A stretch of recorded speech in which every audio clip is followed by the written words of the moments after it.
Dans cet épisode, on vous dévoile un grand coup de cœur qu'on se plaît à partager aujourd'hui avec vous. Ce phénomène local que les Portugais dénomment avec fierté de Big Wave.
Laissons cette capsule vous démontrer pourquoi on retrouve ici ces phénomènes et dans quelles conditions il peut se réaliser.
Chacune des planches que vous voyez représente le défi réussi de grands champions du monde du surf avec signature, date et description de leur exploit, sans oublier leur philosophie de la vie et pourquoi ils ont voulu se dépasser en voulant défier de Big Wave.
Nous avons même retrouvé un surfeur portugais qui joue du violon au moment de surfer la Big Wave.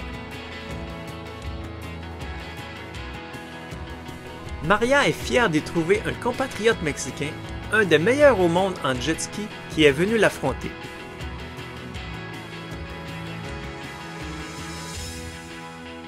Est-ce que vous voyez comme on a l'air minuscule devant cette planche de surf?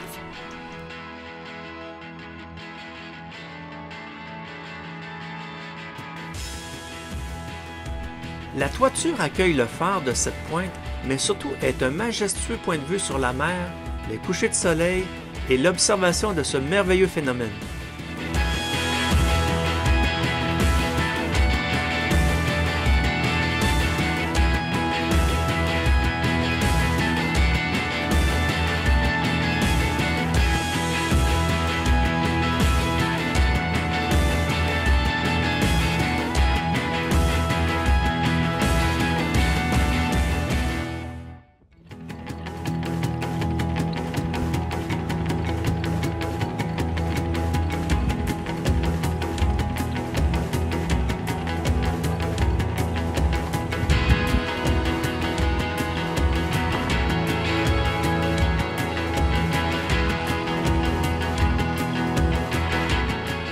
Durant notre séjour à Nazaré, on n'a pas eu la chance de voir déferler cette immense vague. Les conditions permettant sa création sont temporaires et sporadiques durant toute l'année. Il y aurait même une page Instagram pour nous informer quand ces conditions sont réunies.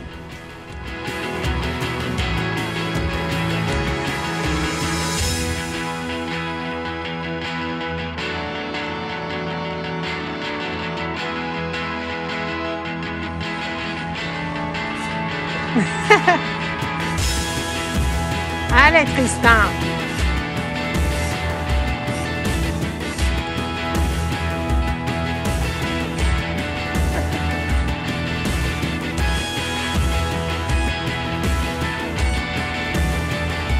Aujourd'hui, notre périple autour du monde nous a emmenés à arrêter à Nazaré, la marina de Nazaré, qui est en fait aussi une magnifique ville balnéaire avec qui détient aussi le record du monde des plus hautes vagues surfées par un homme et par une femme, World Guinness Record.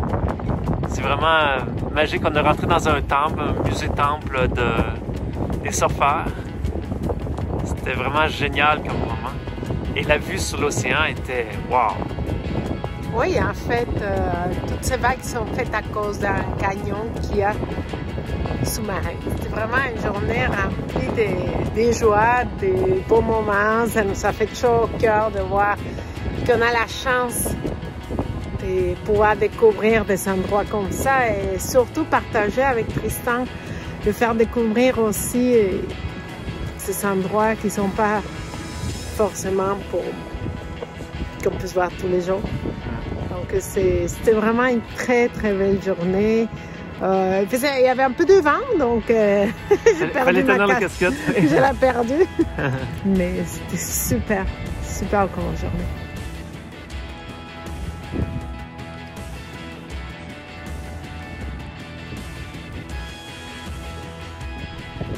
Dans le sentier de retour, on découvre une fresque relatant le passé de la vie de pêcheur à Nazaré.